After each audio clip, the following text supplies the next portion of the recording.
રાજ્યકક્ષાના મંત્રી ઈશ્વરસિંહ પટેલના ભાઈ વલ્લભ પટેલે કોંગ્રેસમાંથી પરિવારના 5 સભ્યો સાથે ઉમેદવારી નોંધાવતા રાજકીય ગરમાવો વધ્યો છે।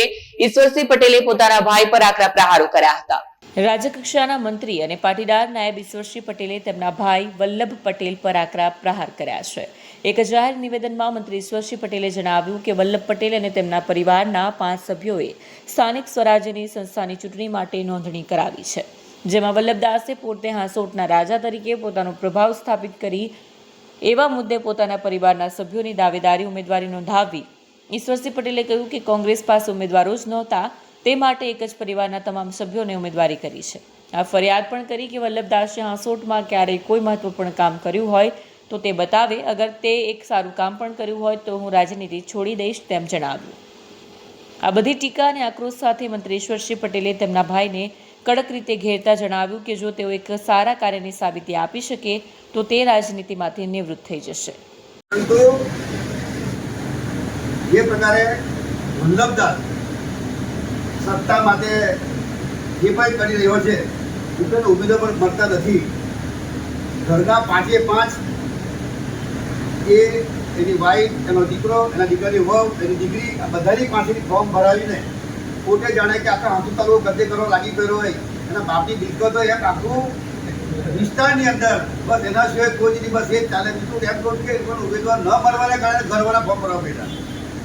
એને પણ એવું લાગ્યું હતું કે ભાઈ આ ચૂંટણી મારે ત્યાં બધા હારી જવાશે। એ ભારતીય પાર્ટીમાં આવવા માટે તત્પર થયો હતો, પરંતુ એની લાલસા હતી એ ન થવાને કારણે એ આવતા રિજનલ મિત્રો આપ સૌને એટલા માટે કહેવું છું કે આપણે આપણા ગામમાં બધા મિત્રોને કહેવાનું કે તમને કોંગ્રેસમાં તમારી હાજર રહીને તો ભાજપમાં આવવા તૈયાર છે, તો તમને મૂકી નહીં હોય, તમે પૂછવાનું પણ નથી, કહેજો ભાઈ બધાને। જે પ્રકારે 2000ની સાલની વાત કરું ત્યારે પણ વલ્લભદાસ પહેલો તાલુકા પંચાયતનો પ્રમુખ હતો।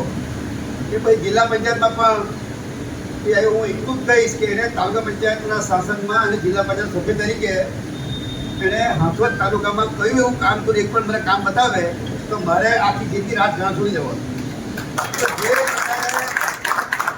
જે પ્રકારે લોકોની અંદર જે માનસિકતા ઊભી કરતો છે, એ પ્રકારે એને દરેક સત્તા, જ્યારે 2012ની વાત કરું ત્યારે શાંતાબેને ટિકિટ માંગેલી, એણે પણ માંગેલી, ત્યારે મને મોદી સાહેબે કીધું કે શું કરું, એટલે સાહેબ બંને નથી આપવાની, ત્રીજાને આપી દો। ત્યારે મેં એમ કીધેલું કે ભાઈ તારો ભાઈ જ્યારે મંત્રી હોય તો ત્યારે જિલ્લા પંચાયતનું કામ જ નહીં હોય, એને એમ જ કે આ બધા જ નથી, હું જ હારો। મિત્રો આની જે માનસિકતા છે, માનસિકતા ક્યારે પણ લોકોને વધારે ત્યાંની માનસિકતા છે। તો જોતા હતા એ હિન્દુત્વ તરીકેની વાતો કરતો હતો, કોંગ્રેસમાં ઘૂસી ગયો છે, એટલે એનો કેટલો ભરોસો થઈ શકે। જે કોમી તોફાન છે હાંસોદની અંદર, એની અંદર પણ જે